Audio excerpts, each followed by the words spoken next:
ஆழ்வார் எம்பெருமானார் ஜீயர் திருவடிகளே சரணம். ஸ்ரீசைலேசதயாபாத்திரம் தீபக்தியாதிகுணார்ணவம் யதீந்திரப்ரவணம் வந்தே ரம்யஜா மாதரம் முனிம் இத்யாதி பிரணதோஸ்மி நித்யம். வரமுனிதயாபாத்திரம் கோமடகுல உதிதம் ஸ்ரீனிவாசார்யம் வந்தே Asmat குலதேசிகம். நமஸ்ஸபாயை. Shubham. During this Vasanta Navaratri season, where we celebrate the season and most importantly the Avatara Utsavam of Dharmaswarupam Sri Ramachandran, at the behest of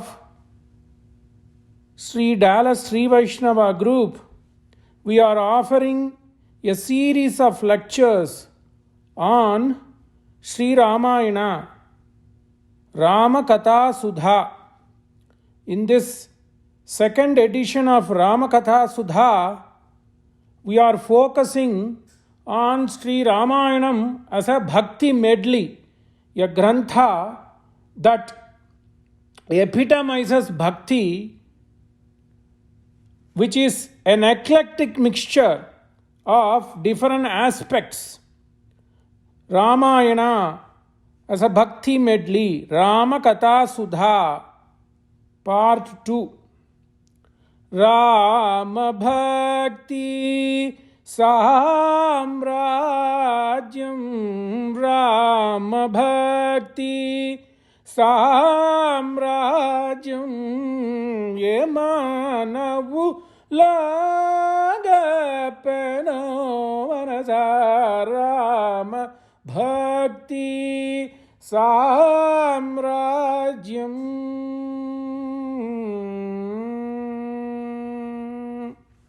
As Saint Tyagaraja sings, Rama Bhakti Oka Samrajyamu.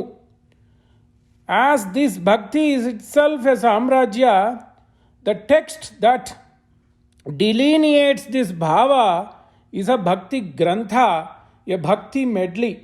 How is this medley structured? This medley is an eclectic mixture of highest substance, sastra. Then it depicts the way of life by portraying different bhava. Melancholy, joy, separation, union, deceit, so on and so forth. And above all, it has to reach, outreach is important. So the Kavis, whether it is Ezhuthachan in Malayalam or Tulasidas in Avadhi or Surdas or Kamban in Tamil or Sage Valmiki, they all try to get a maximum outreach of this great epic by using beautiful poetic structure, so poetic eloquence. So Ramayana is a bhakti medley that has highest substance, sastrartha, and then it is a kind of depicts the historical events. Then it, while depicting the historic events of great heroes and heroines of yesteryears, it along the way tells how to live, way of life, and more importantly, it is a structure with poetic beauty and eloquence. So Ramayana is a bhakti grantha. In so many ways and fashion, this bhakti, that is the underpinning thing or underpinning bhava, is elucidated in this grantha, bhakti medley. So Tyagaraja aptly sings, while that bhakti bhava itself is a samrajya, his songs and all the epic poems written before him also depict the bhakti bhava, hence they are bhakti kavyas. Even though Sri Vaishnavam elevates this grantha to be a Sharanagati grantha, but it's a bhakti text, and one form of this bhakti is basically Sharanagati. In other words, in a modern parlance, if you take bhakti to be a field, then a protocol or a subject. So let's take molecular biology. if somebody is studying molecular biology, then they would know that forming chimeric structures using polymerase reactions, PCR, those are all basically protocols or the steps. Similarly, the field is, the larger picture of that field is molecular biology, but within molecular biology there are subfields, or in other words steps to attain a goal, like PCR, polymerase chain reactions, or chimeric structure formation, or recombinant DNA techniques. So likewise, Sharanagati is a technique and Bhakti is the underpinning thing. This Sri Ramanuja also, in one of the ways of explaining Tiruvazhimozhi, he puts this. So we will see that later on, but let's delve into the Bhakti concept. So Sravanam Kirtanam Vishnu Smaranam Padasevanam Archanam Vandhanam Dasyam Sakyam Atmanivedanam, which is a famous poem in Bhagavatam. Ramayana depicts all these aspects of Bhakti. That's what we are going to see, but we are going to see it in a much interesting fashion, to see how Kavis like Valmiki and subsequent Kavis like Kamban have brought this Bhakti Bhava in the text so that it makes a greater appeal. That is what this lecture is going to be. Ramayana, a Bhakti medley. So why is this Bhakti important? Because Bhakti basically relays the feeling, the joy or the sorrow or whatever it is, the feeling one has on someone, upon him or her, expressions get lost. Whether it is a joyful moment or a melancholic moment, if the affection is too much, that is Bhakti. So Ramayana does that. Swami Manavala Mamanigal, how he picks this poem we don't know. From Krishna Karnamritam, he picks this poem and then depicts this Bhakti of one or two characters from Ramayana and Bhagavatam and says, these are the people who have epitomized Bhakti, and these Bhakti Bhava of these great people have been captured in Granthas like Ramayana and Arulichayal. Ya pritihi vidurarpite muraripo Kuntyarpite yadrishi ya govardhanamurdni ya chaprutike stanye yasodarpite bharadhwaja samarpite sabarika dhatte adhareyo stitam ya priti munipatni bhakti rachite Prityarpite tam kuru. Even if I have a fraction of that bhakti, oh Sriman Narayana, how blessed we will be. The same thing Saint Tyagaraja also sang. Ye Manulo. How are these people so great? Rama Bhakti Samrajyam. Swami Manavala Mamanigal cries using this poem, which is used in daily Aradhana. In every Sri Vaishnava's Griham, Ya Pritir Vidurarpite Muraripo Kuntyarpite Yadrishi Ya Govardhana Murdni Ya Chaprutike Stanye Yashodarpite. First two lines, this poem depicts the episodes from Srimad Bhagavatam. And then the second lines, the third and the subsequent line focuses on Sri Ramayana. In that, Bharadwaja samarpite sabarika datte adare yostitam. So, the hospitality shown by sage Bharadwaja, the hospitality shown by Matanka Muni Sishyai, Sabari, those are the characteristics of Bhakti Bhava. That is what Sri Ramayana does. But Ramayana does simply not only preach Bhakti or an emotion.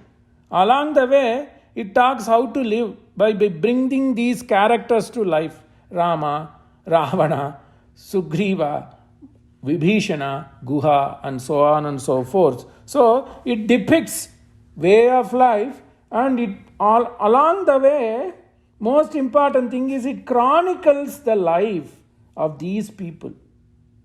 Chronicles the life of Dasaratha, chronicles the life of Sri Ramachandra Prabhu, chronicles the life of Sita Mahalakshmi, Sita Matalli. So it's an historical depiction. That's what we started this lecture by saying. It's a bhakti medley, an eclectic mixture of highest substance, Vedasaram. Satyam vada dharman chara matru devo bhava acharya devo bhava Athiti Devo Bhava. Rama does this, Bharadwaja does this, Shabari does this. Whatever the Vedas preach, these people have lived. So Valmiki and Kamban portrays these characters because they are the living embodiments of what Shastras preach. And then it chronicles history. So if simply people talks about Shastra, one may feel it's dry.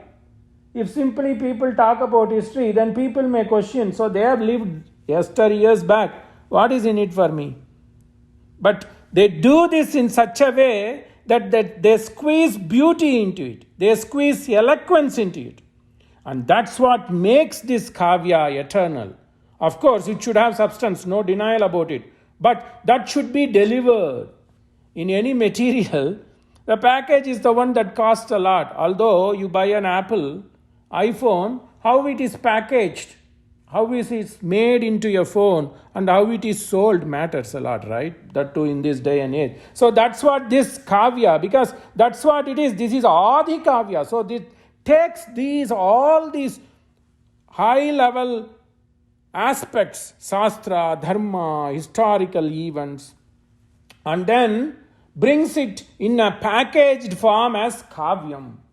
So if one has to tell what is Ramayanam and who are all these poets who wrote Ramayana, Sage Valmiki, Kamban, Edutachan, Tulsidas, Goswami Tulsidas, they are supreme poets.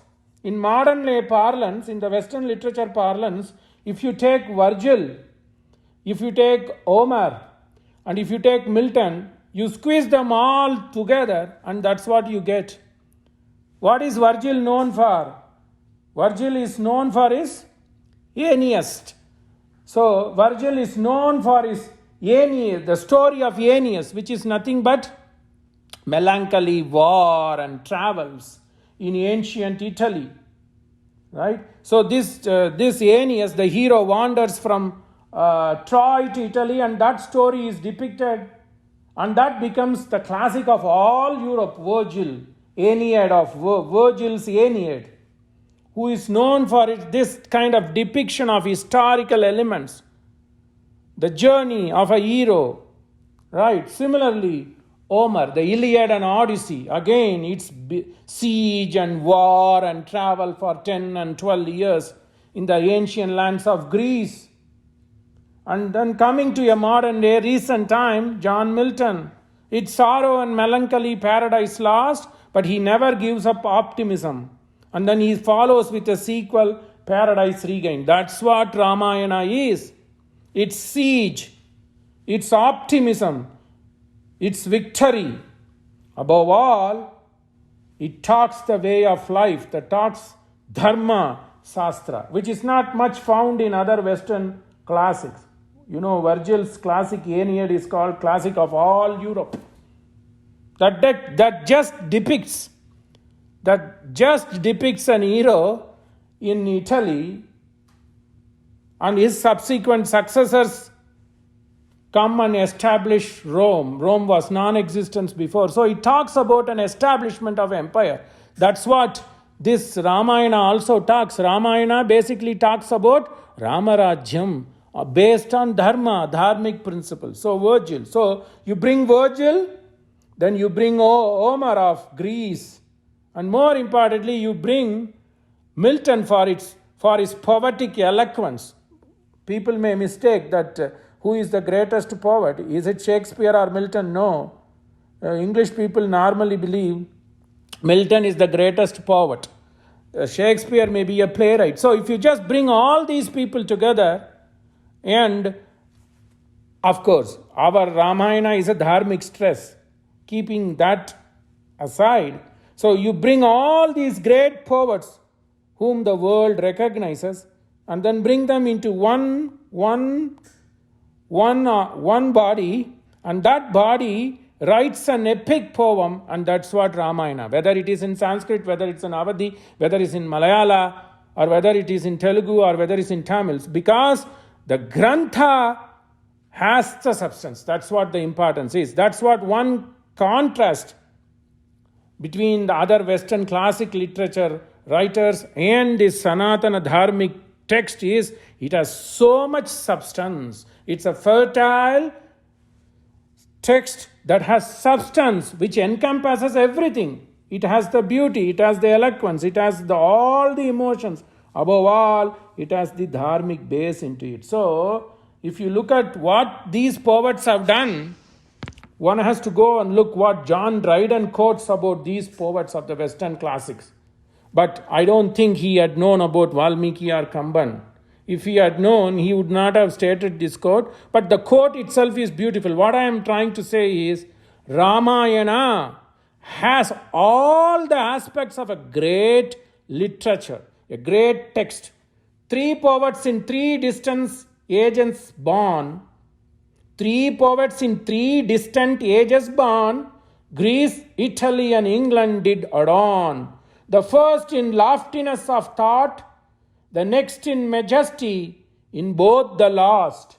The force of nature could no further go, to make a third, nature joined the former two. That's what Sri Ramayana is. Ramayana has loftiness of thought, like Odyssey of Homer. Then the majesty, the power, the flow of words in Virgil's Aeneid. And then the poetic eloquence, the loftiness of thought, and then the majesty of flow of the language, which people thought of John Milton. We don't have to go anywhere else. We see that in Sri Ramayana. That's what we are going to see. So, had Lord Dryden known about Sri Ramayana, he would not have said this quote. But Sri Ramayana is an ever fertile bhakti medley. So we will walk through step by step and establish that Sri Ramayana has all the qualities, and the poets of Sri Ramayana will surpass the qualities and characteristics of Virgil of Italy, Rome, Homer of Greece, of course Milton, and subsequently Shakespeare of England. Why? Because the structure is Sarvashruti Manoharam Jagraha Patyam Rugvedat Samabhyo Gitamevacha Yajurveda Abhinayane Rasani Atarvana Vedanapi. The Natya Sastra prescribes how a bhakti structure, how a text should be. It should have the prose and prosodic structure of Rigveda. Of course, Rigveda is basically Padya.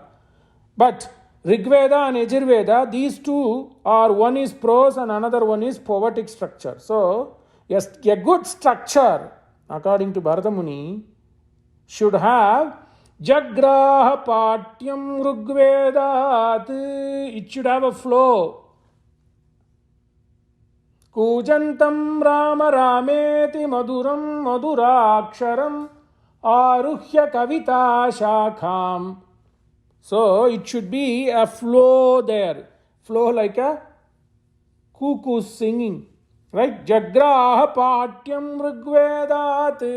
And it should have a melody. Samabhyo Gitamevacha Yajurveda Abhinayan. So the emotions can be depicted not by just singing alone. There are some places where one has to use prose.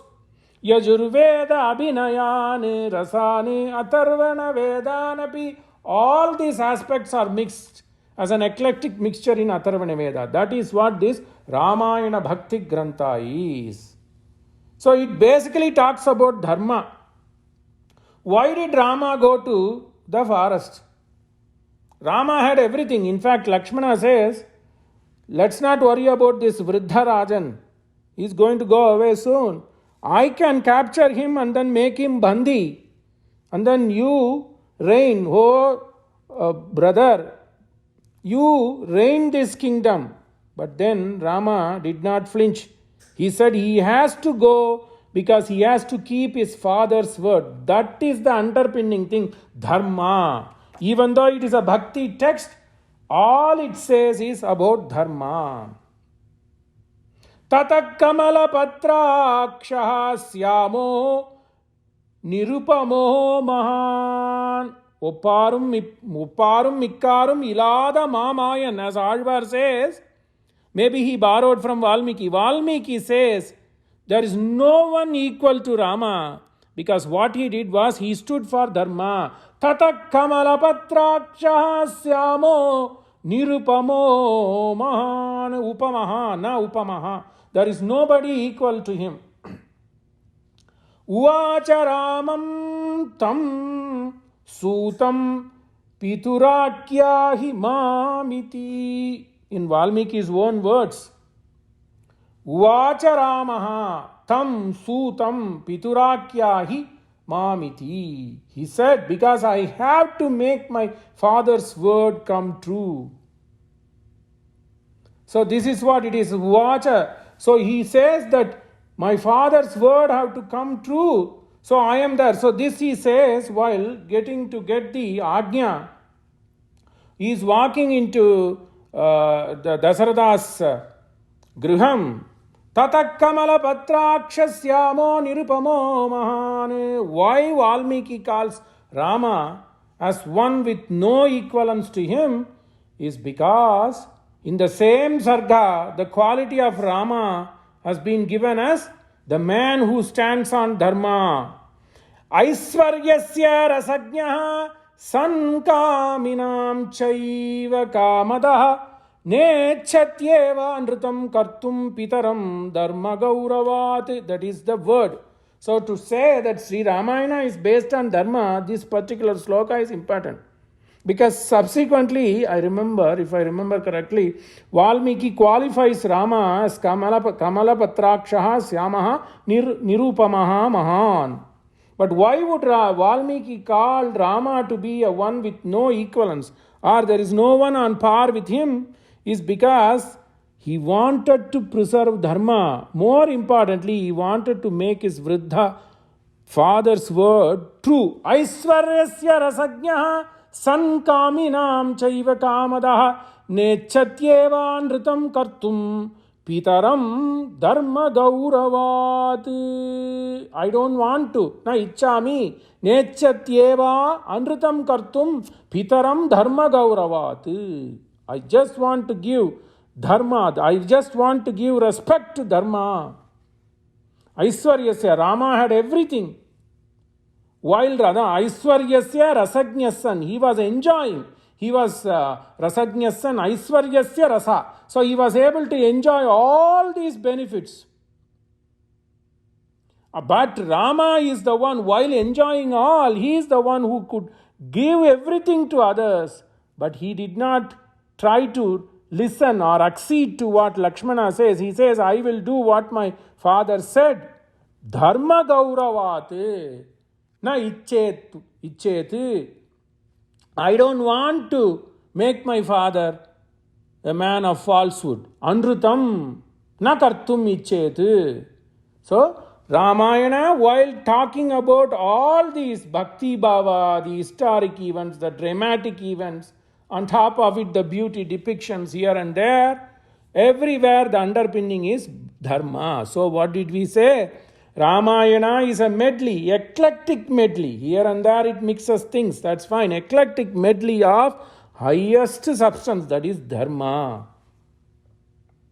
And then it intertwines these beautiful aspects to make it a kavya. Valmiki uses many similes to make it interesting. In the beginning of the epic poem, Valmiki, when he describes the water of Tamasa Nadi, He says it is crystal clear like the heart of pure pious men. Akardamam idham tirtam bharadvaja nishamaya ramaniyam prasannambu san manushya manaha yatha. See, poetic eloquence. This is ramaniyam prasannambu san manushyanam manaha yatha. Poetic eloquence.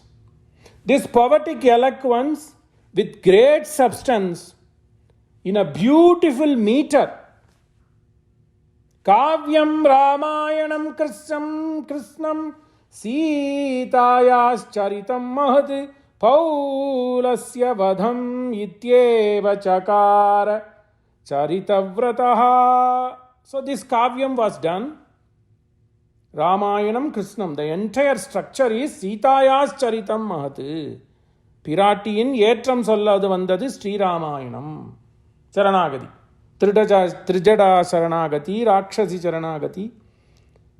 Pirati even says, if you become friend with Sri Rama, he will protect you. This is to Ravana himself. So, this is Chitayas Charitam. It is okay. It is a great epic of Sita. But it becomes so good. It becomes so mellifluous because it is done in a poetic structure. Patye geye cha maduram pramanaistribihi anvitam jhatibihi saptabihi baddham tantrilaya samanvitam. So we are trying to give some examples from Sri Valmiki Ramayana himself. How we could characterize this Grantha to be a medley, an eclectic medley of Shastra, poetic eloquence. You know, a poet uses a lot of similes. Upama Kalidasasya. Likewise, Valmiki also, but the underpinning theme is Dharma, so there may not be many similes like in each poem like Kalidasa used to do in Raghuvamsa. But it still has the poetic eloquence and then beautiful meter. So, although the Anushtup meter has been used in Rigveda, but as a kavya, this is the first kavya where this Anushtup EC meter has been used by Kavi. NC is known as Adi Kavi and this structure is known as Adi Kavya Anushtup. So it becomes very easy to recite. Poetic eloquence. And then the poetic beauty and the meter is Patye Geye Chamaduram Pramanai Tribhiranvitam. So it has Tisranada, it has Vilambita Kala. Valmiki says Patye Gheye. So it can be recited like Yarpa, like Ramanuja Nuttandadi. It can be sung like Trivaimari. Patye Gheye Chamaduram Pramanai Tribhiranvitam. The three different notes. Tisranada, Vilambita Kala and Madhyama Kala. Tisra, Vilambita, Madhyama Kala. Jhatibihi, Saptabihi, Baddham, different 7 notes. Valmiki has put this structure in such a way that you could sing in 7 notes. Jhatibhi, Saptabir, Baddham. He had tied all these in that sloka, in that Anushtup. Tantri laya samanvitam. So it can be sung using string instrument, even wind instruments as well. Tantri laya samanvitam, string as well as percussion instruments. Patye geye chamaduram pramanais tribiranvitam jatibis saptabhir baddham tantri laya samanvitam. Okay, Shastra, poetic eloquence, musical tone. Then we had to prove that it is historic. There is no kavya such like Ramayana where the writer was a contemporary to the hero and the heroine. So it becomes iti iha asan itihasa. Konvasmin sampratam loke gunavan kascha viryavan dharmajnascha kritajnascha satyavakyo dridavritah. In 4 poems in the first sarga itself, Valmiki establishes that this is an authenticated historic document. An authenticated historic document in a way which can be imbibed, recited and understood. Poetic eloquence, poetic simplicity. And then the underpinning theme is Shastra. So many, the Visishtadvaita rests on Sri Ramayana. The Atma Swarupam is Seshattvameva, Kainkaryameva Atma Swarupam. Bhavamstu sah Vaidehya Girisanushus Ransyate Aham Sarvam Karishyami Jagrata Swapataschate. That itself is an answer. Aham Sarvam Karishyami Jagrata Swapataschate. Lakshmana says to Rama in Ayodhya Kanta, I will be your best servant, whether during your sleep or your awakening. I will not sleep. Aham sarvam karishyami jagrata swapataschate. So you don't have to expect orders from the master. You have to be subservient and do the service. That is very important for Sri Vaishnavam. That is all given. So Shastra, historical document. Charitrena chako yuktaha sarvabhuteshu kohitaha vidwan kaha kassamartascha kaschaika priyadarshana. In 4 slokas in the Pratama Sarga itself, Valmiki makes this as an authenticated document. So, this Grantha is a bhakti medley. If at all any Westerner scholars or Westerner literature critics like John Dryden would have read this structure, he would have given an apt quote for Sri Ramayana and the Kartas of Sri Ramayana epic as well. So, whether it is Valmiki or Kamban, they have surpassed Virgil, they have surpassed Omar, they have surpassed Milton. That's what Mahakavi Bharatiyar says, Kambanai pol, Valluvanai pol, Ilangovai pol. See the order he says. First he brings Kamban, who is the writer of Kambaramayana in Tamil.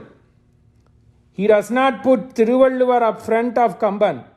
He does not put Ilango, Silappadigaram. It's a great text. So Silappadigaram is like a champu. It has both poems as well as Gadhya structure. So Bharatiyar, while he praises these 3 poets, he only gives greater credit to Kamban Paul by bringing him up front. Because Kambharamayanam has substance. It is a bhakti text which has substance, poetic eloquence, poetic style, that is meter form. And above all, it's so rhyming, it's easy to grasp. And that's what Virgil did in one aspect, Homer did in another aspect. Milton tried to mix these 2 people and come up with his Paradise Lost and Paradise Regained. Our writers like Adikavi, Valmiki, Kamban and Eluthachan have all done that. That is because due to Sri Ramachandra Murthi's kripa. So let's rejoice in Sri Ramachandra Murthi's Vaibhavam. Bhajami Devam Bharadagrajam Tam Padambujam Yasya Shiram Siva Sheelayati Shrutinam Manam Siva Mahatkula Sambhavam Bhajami Devam Bharadagrajam Padambujam Yasya Pavitra Kirtanai Shiram Siva Sheelayati Shrutinam Manam Siva Mahatkula Sambhavam. Let's us rejoice. This is again by Ramabhadra Dikshitar. Bhajami Devam Bharadagrajam Padambujam Yasya Pavitra Kirtihi Kirtanahi, both. Shiram Siva Sheelayati Shrutinam Manam Siva Mahatkula Sambhavam. Mangalam Kosalendraya Maganiya Gunabdhaye Chakravarti Tanujaya Sarvabhaumaya Mangalam Srimate Ramya Jamatru Munindraya Mahatmane Sri Rangavasine Bhuyate Nitya Srihi Nitya Mangalam Alvar Emberumanar Jiyar Trivadigalé Saranam Samasta Sanmangalani Santu Loka Samasta Sukhino Bhavantu Shubham Dasan.